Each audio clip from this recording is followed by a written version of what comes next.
Alright, you guys, how's it going? So, this is just gonna be like a little quick impromptu. I'm recording on my phone, trying out the whole YouTube live thing, or live record. So, this is just gonna be like a little quick tip. I was just doing some preventative maintenance on my truck. As most of you have seen, I've been bedridden now for the last 4 days after getting all 4 of my wisdom teeth pulled out. That was a fun video.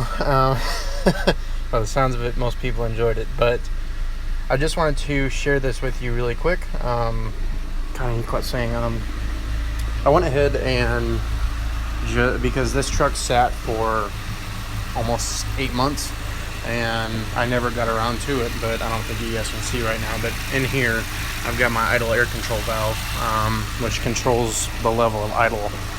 Most people think that it's your throttle position sensor, but that's connected straight to your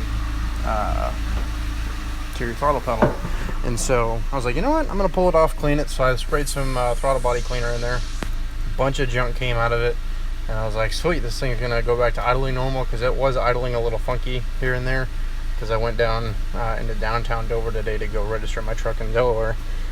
And so I let my engine cool off, and then I pulled it off and cleaned it, put it back on, started it up, and all of a sudden, just out of nowhere, she was idling at 2,000 RPM, and I'm like, whoa. And so the way the computer saw it was, whoa, this is different, I don't like this. So I pulled it off, cleaned it one more time just to be on the safe side, put everything back together, plugged it in, same thing, idling at 2,000 RPM. So I reverted back to one of my old school tricks that my teacher at Oxnard College taught me from my auto tech classes. And basically, if you're working on transmissions and you're trying to reset the shift points, if you know the transmission is still good, go ahead and try this. Or if you're working out electrical problems, dealing with the fuel system, all that stuff, just get yourself a little jumper wire like this. They sell them at Harbor Freight. Unfortunately, you have to get like a pack of 50 of them, but it's pretty cheap regardless. A little alligator clip here. And let me get my flashlight so you guys can see what I'm trying to show you. Oh yeah, I just posted on Instagram too. I'm doing a review and light bar giveaway here soon.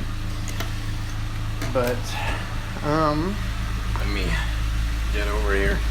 Okay. So that's the IAC, by the way. That silver tube looking deal. If you have the 2.3, that's what I cleaned out. So, but again, if you're having these problems, what you want to do is remove this negative post here off the battery, isolate it with a rag or something, and then I'm not going to do it now because I'm probably going to kill the truck if I do it. But once you actually take this terminal off here and you pull this off, go ahead and put a rag in between the actual contact and then the terminal of the battery so that they can't touch. And then you just connect this jumper wire right here in between, not the terminal, but this clamp here, while it's disconnected, and connected to your positive post that is still connected. And let it sit there for 10 minutes, and what that does is it drains the memory of the powertrain control module, which, if you have an automatic transmission, that's what controls your shifts. And so you do that for about 10 minutes, and then it reverts back to factory settings. So right now I'm just letting this thing idle and trying to basically remember itself, if you will. So I dumbed it down. It completely forgot all of its mass airflow sensor readings, its idle air control valve readings. It forgot everything. So it went back to bone stock. So it's like taking the PCM out, completely wiping it out clean for the most part, and putting it back in and starting it up. So that's what you're doing in a matter of 10 minutes just by electrical. So you're draining all the capacitors out of your PCM. And it's something I like to do after every single transmission flush in my wife's Expedition out there. And it's what came in handy with this situation, because instead of driving a vehicle that's idling at 2,000 RPM, now it's idling at 700 or 750 RPM like it should be. So I'm going to let this thing idle for a few more minutes, because you want to let it relearn the mass airflow sensor values, the map sensor values. It's gathering all this new information again about itself, so, and what the bare minimum is for idle, at least.